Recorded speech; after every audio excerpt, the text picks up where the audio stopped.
watching the thing prepare to live stream.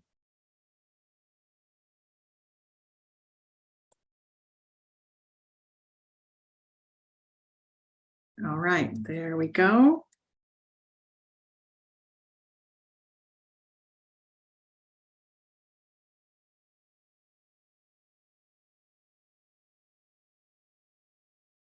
And I'm going to keep going with our recording.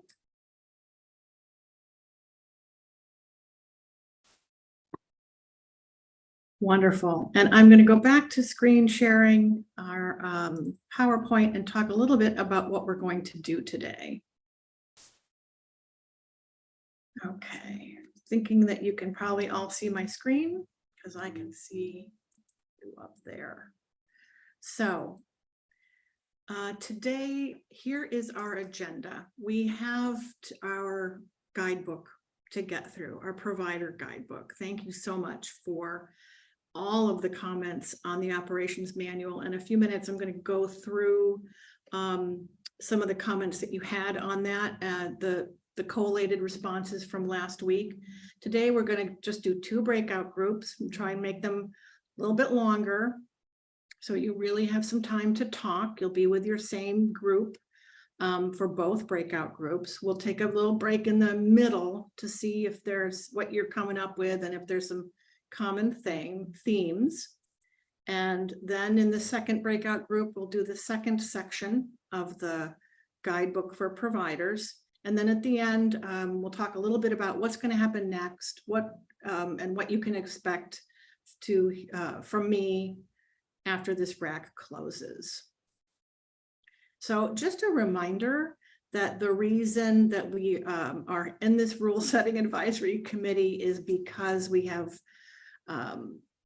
are proposing these 4 rules through the ELC for Baby Promise. And the first 2 rules have to do with the purpose of Baby Promise, which is to increase and sustain the supply and availability of high quality infant and toddler care for marginalized families. The second rule is related to child and family eligibility criteria, which, as the rule states, it's outlined in the operations manual that will be distributed to resource and referral entities. And that's the document that you have helped with in our first 2 RAC meetings. The second 2 rules, the third rule is about provider eligibility and program requirements. And this rule states that DELC is designating the Baby Promise guidebook to be used as for compliance with the Baby Promise program provider requirements and standards. And that guidebook will be attached to this rule via a link to a PDF copy. And the 4th rule talks about administration. It says that the department is designating the operations manual for CCR&Rs to be used for compliance with Baby Promise administration requirements and standards. And that document will be attached to that 4th rule. And the idea is that these 4 rules will be put into place if the Early Learning Council approves this on March 27th. They will be codified April 1st. And these 4 rules will point to the 2 documents that you are helping with to guide Baby Promise until a larger rule set can be developed. And our goal is to do that larger rule set in the next 18 months. I'm not quite sure whether it'll be in this biennium or the next. So I also wanted to follow up on some of the comments that you had last time we met that I wanted to find some answers for. So the first one was somebody had asked about how do we respond to our regional CCR&R if and when Baby Promise expands? How can we help our CCR&R to want to participate? And my response there is build relationships with your local CCR&R. And by participating on this rule setting advisory committee, now you know a lot more about Baby Promise, and you'll be able to really speak to why it might be a good program for your region. so there's that. The second one was we talked a little bit about reimbursement rates. And I just wanted to mention that the reimbursement rates for providers are a range of rates depending on provider type and location of provider. So those are not mentioned in the two documents because they can change, and with every grant cycle do change and probably will change to respond to the cost of care and other things. So that's the reason that you don't see those rates in the documents. It's because that's something we want to remain flexible with so that we can increase them with ease. Another thing that someone asked about was mentioning was how difficult it is, particularly in Multnomah, where the families are falling outside of the lines of the federal poverty limit. And so they aren't able to be eligible for a publicly funded program. And I wanted to just make sure to state that the criteria for our state-funded programs, both for Baby Promise and Preschool Promise, define income eligibility guidelines, and DELC, through the rule process, like the one that we're going through, and as the rules are adopted by the Early Learning Council, can create additional or alternative eligibility criteria. So an example is that Preschool Promise rules now include children in foster care and children in some geographic areas who have very low access to preschool. They are now eligible regardless of income. So we do have mechanisms for looking at that, I don't know what you want to call it, tangle. I wanted to bring that forward. Another thing that we talked about a little bit was transitioning from Baby Promise to Preschool Promise. We hear that and are working on that and talking about what that might look like. And then I wanted to just remind everyone, because this came up in some of the Jamboard comments, that as of May 1st, ERDC will no longer consider immigration or citizenship status when it comes to eligibility. And I'm not sure if everyone was aware of that. So I wanted to sort of highlight that because there were some comments about citizenship status and immigration. Okay, any questions about any of those things? Feel free to just unmute. Thanks for the heart, Sabi. Okay, responses from last week. The main themes, and I'm reviewing these because I want to make sure that I have captured your words accurately. So if, as I am going along, you see something that I did not capture properly or accurately, please stick it in the chat and Liz will grab it, because I am really using your work as I review the documents. The main themes that we saw from last week were, please address the different needs that different types of providers have. Providers have different kinds of needs depending on what type of provider they are. And I heard you saying, try to address that more in this operations manual. Referencing how to assist providers to maintain Baby Promise requirements. And I thought the focus here was really the maintenance, the ongoing nature of Baby Promise. So such as more support with trainings, help following up with assessments, not so much as a one and done, but how do we enter into a regular cycle? Solutions for getting supplies at lower costs. The third thing that came out in your comments was differences in cultural practices around a couple of main areas: food, sleep, families, navigating suggestions from the field, requirements from the field, and family preference. And I interpreted your comments to really sort of say, pay attention to this bit and reference it as best you can so that providers know that we're aware of these kinds of differences and might be able to provide some solutions for some of these or ways to discuss them. Cost of care, you talked about a lot. Wages, you talked about a lot, and don't have solutions for those right now, but I wanted to make sure to let you know that I heard. And then the final one, which came up in our first meeting as well, which is navigating system requirements such as Spark. These are wonderful things, but they can have unintended consequences that can turn into barriers for providers.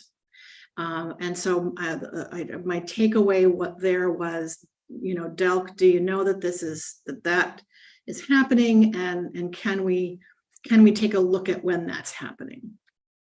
So those were the main themes that I pulled from last week's Jamboard comments. And here are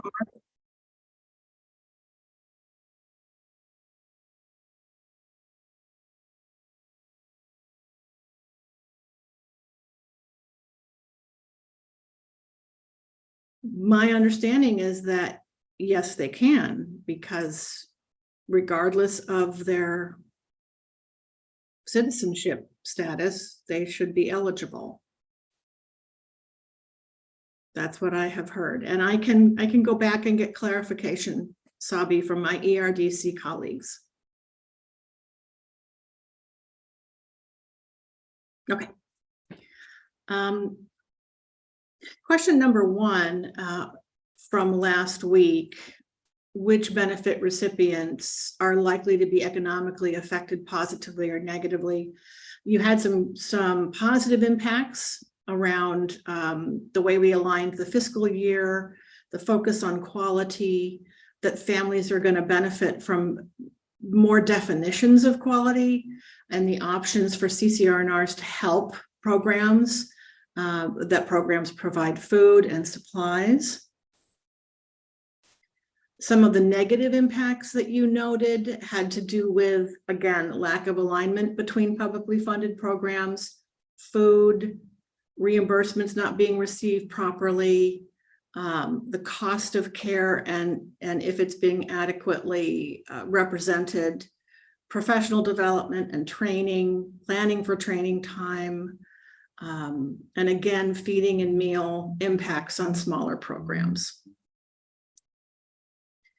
Question 2, you had some positive impacts about how other members of the public are likely to be economically impacted.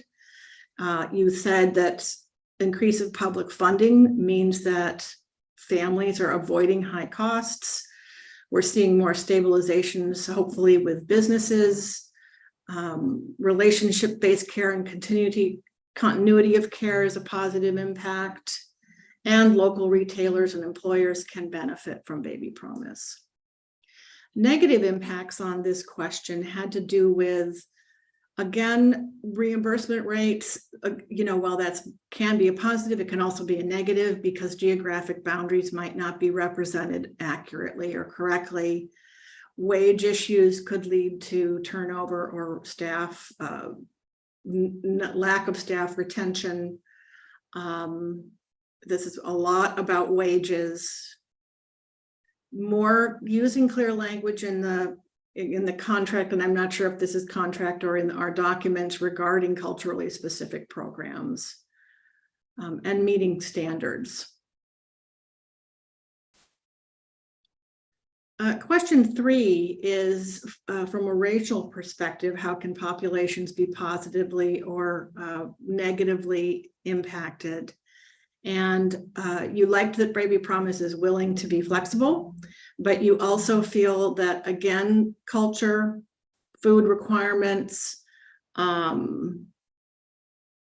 can the manual use more culturally responsive language, inclusive language? Farm workers could be impacted. A section included how individuals can be different than systems. And again, the note about Spark. So question 4 had to do with, I think, ethnic communities. catch up with myself a little bit. Yes, ethnically specific communities. And you liked that Baby Promise does take into consideration that different cultures might have different needs for days off. You want us to define program participants and clarify some language, and that language access could be a barrier. And I think what I took away is not only in Spark, but in other kinds of supports for Baby Promise. Some items you were glad to read. You were glad to read about the breastfeeding policy. You appreciated the attendance policy being laid out clearly.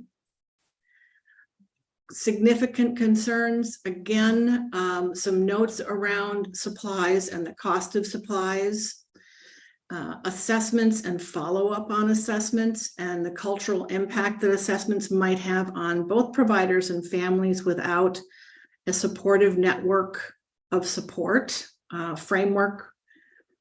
Home providers having challenges in understanding systems and being able to be operationalized more for Baby Promise. Onboarding procedures, the note about total hours and maximum closure, more information on illness policy, and again, food practices. So I know that was pretty quick, but I just wanted to make sure to review with you what I saw and heard. Is there any comments or anything that really stood out to you that I missed or didn't capture correctly?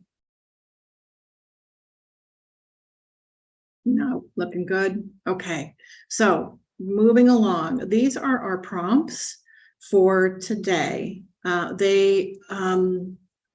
There are 7 of them, and you'll have a facilitator with you in your breakout rooms, just as you've had.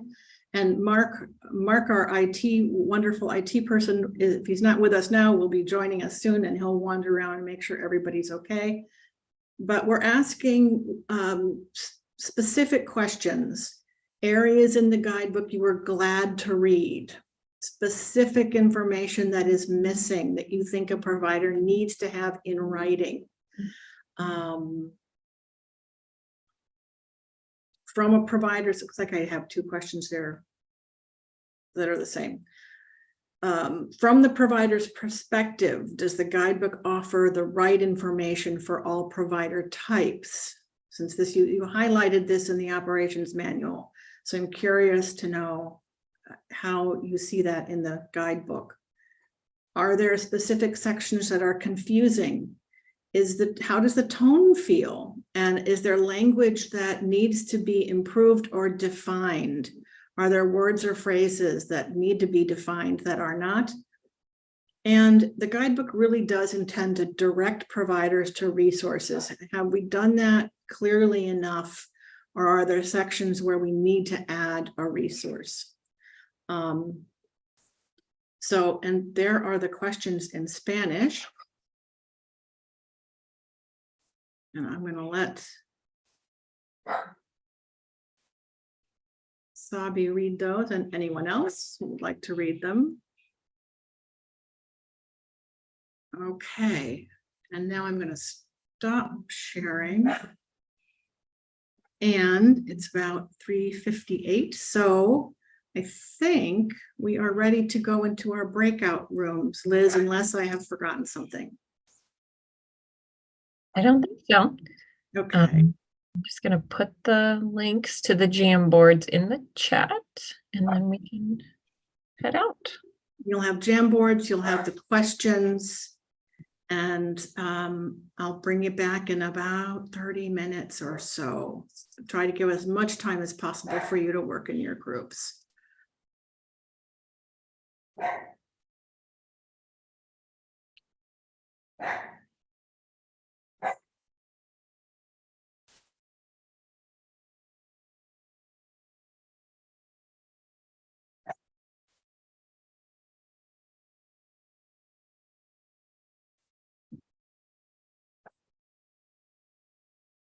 All right. Did we get everybody? Got Taya. You should see an invite. I hope to join. Yeah, okay.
Hi.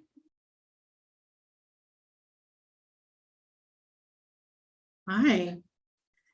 The sun was coming in and I was like, what is that thing? Welcome back. So glad you could make it today, Caitlin. Me too. Yeah, I've been looking forward to it actually. Welcome back, everyone. Okay, I think we are all back, and I'm just going to take, I know that this is probably feeling very tight on time to get through this whole thing. So we'll just take 1 minute to hear, I'd like to hear from someone who, a comment that you didn't notice or that surprised you. Was there a comment made by someone on in your group that that surprised you, or you hadn't seen, something that resonated with you? Anyone got one?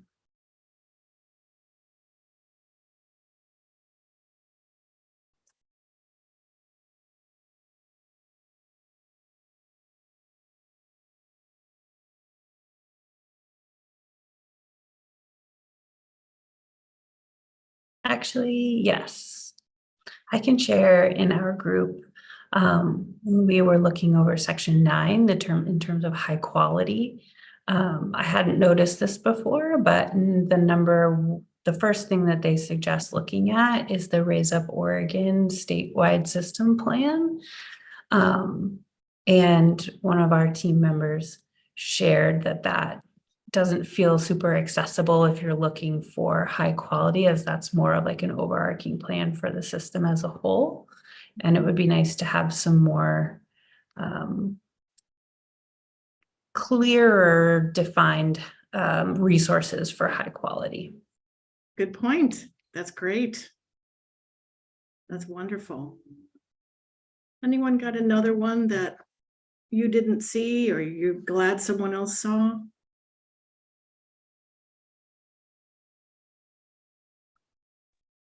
We talked about how there was some really confusing wording around transition, like specifically like actual age of 3 versus school age. And so I was glad that I wasn't the only one who was confused by that section. Yes, thank you. And I'm hoping you've got lots of good Jamboard notes so I can figure it out. Great. These are great.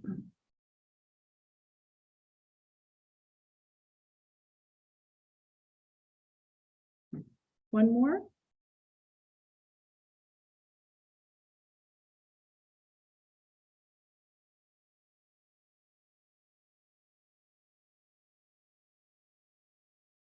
Okay, well, I don't want to keep us. So what we're going to do is go back into our breakout rooms, and you can do the rest of the document. You've got another set of questions for that last half of the document. Please feel free to work on what's important to your group, because if you don't get to a certain part, another group probably will. And I want to really capture your responses. So Liz, if you're ready to get us all off Will into do. groups. And facilitators, don't forget to hit record so we can capture those.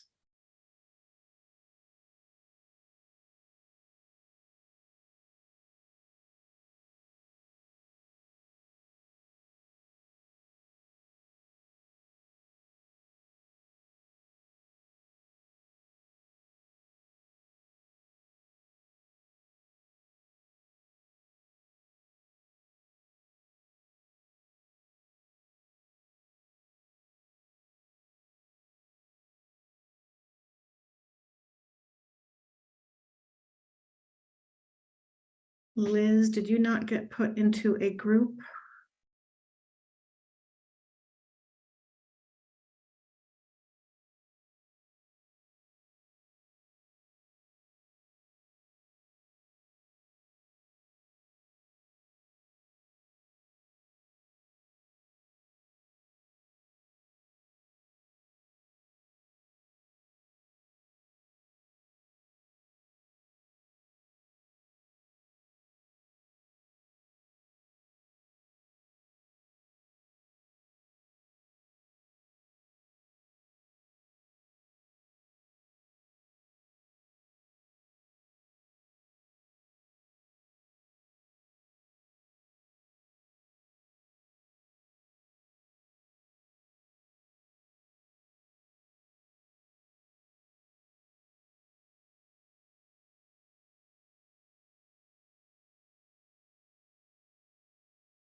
Welcome back to those who are walking down the hall to the main room. Mary Margaret, what's behind you in the tank? A bearded dragon. Oh, I don't know. wonderful. What Oh, name? Oh, wonderful. there he is. He's in the corner. Yes. Does he have a name? Dragon. Dragon. That's amazing.